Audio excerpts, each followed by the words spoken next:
Benvinguts i benvingudes a una altra càpsula preuniversitària. Avui us vull parlar de com triar bé la universitat, que és una decisió que teniu cada vegada més a prop i que és molt important que en parlem per no tirar-vos a una piscina sense aigua. Per tant, avui us parlo de 4 reflexions molt importants per escollir bé la uni. Here's an ancient Russian story that sings of love in all its glory.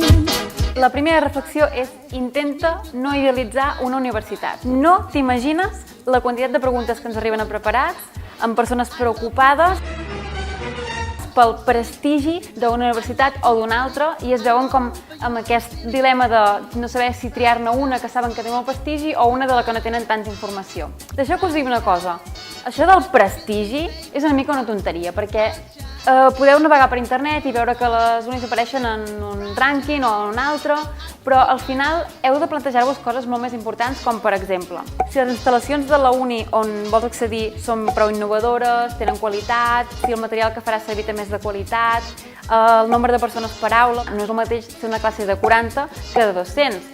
Qui són els professors i professores que estaran en classe, on treballen, quin currículum tenen, també l'entorn de la universitat, a la ciutat en què està, si us agrada o no, si teniu oportunitats per viure en pisos o de residències, les activitats extraacadèmiques que s'hi fan. Hi ha tantes coses a tenir en compte que si us quedeu només amb aquest prestigi no et farà tan feliç com aquests detalls que per mi són superimportants a l'hora d'escollir universitat i d'anar cada dia a classe. Segona reflexió, no tots els plans d'estudis són iguals. Independentment de la uni que escollis, els plans d'estudis de cada grau són diferents a totes les universitats.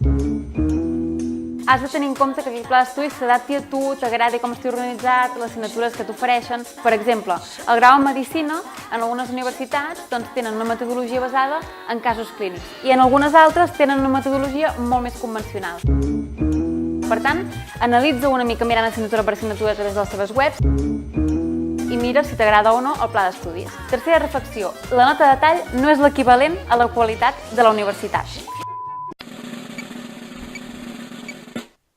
La nota de tall depèn del nombre de persones que volen accedir a un estudi en concret i el nombre de places que aquest ofereix. Per exemple, si un grau d'una universitat té 90 places i no hi accedeixen aquestes 90 persones, la nota de tall baixa en picat i es queda en un 5. Del que sí depèn la nota de tall, el que sí la fa pujar o baixar és el preu, la ubicació de la universitat, les sortides professionals que pot tenir o si estan més o menys de moda. Per tant, com pots veure, no té res a veure amb la qualitat. Quarta i última reflexió, sigues molt realista. És bo que tinguis en compte aquella opció somiada, que és una mica més complicada, que no abandonis aquest somni, però sobretot centra't en la resta de graus que saps que sí, per nota de tall hi pots accedir. Per exemple, en aquestes universitats pots trucar-hi, fer-los una visita, parlar amb professorat i potser d'aquesta manera et sorprendràs i t'il·lusionaràs amb una d'aquestes opcions que no tenies tan en compte o que no estaven al top de la teva llista. Doncs espero que aquestes 4 reflexions t'hagin servit moltíssim a l'hora d'escollir la universitat i si teniu qualsevol pregunta, dubte, una altra reflexió per afegir, podeu publicar-la als comentaris d'aquí sota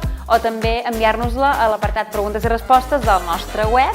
I res més, només desitjar-vos molta sort, molts ànims amb aquesta recerca de la universitat, decidiu el que més us convingui i penseu en l'aquí, en l'ara, en el present i en el que més vulgueu vosaltres. Fins aviat!